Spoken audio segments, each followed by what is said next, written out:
Mabagutu. Mwaso. Naam. Kwa nini wewe unaitwa Mwaso? Mama, kwa sababu ni jina langu hilo ndio maana naitwa Mwaso. Ni jina lako? Ulijipa hilo jina?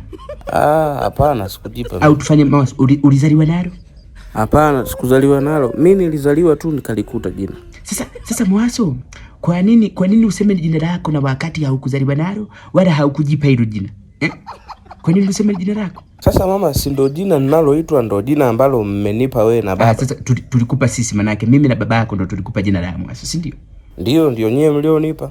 Haya, sawa. Kama sisi Mwaso ndo tuliokupa jina, haya, kati ya wewe na sisi au mimi na wewe, nani ni Mwaso? Mama, sasa hapo mimi sijaelewa. Yaani sasa chenye hujaelewa nini? Umesema hapa kwamba sisi ndo tuliokupa jina wewe la Mwaso. Ndio. Umeona? Kwa maana yake hilo jina ni la kwetu. Ndio. Ndio maana nakuuliza, kati ya wewe na sisi nani ni Mwaso? Hapo ni nyie. Ni sisi. Ndio. Mimi ni nani? Wewe ni mama. Wewe ni mama. Na wewe ni nani? Mimi ni Mwaso. Aya, mwenye alikupa jina la Mwaso ni nani?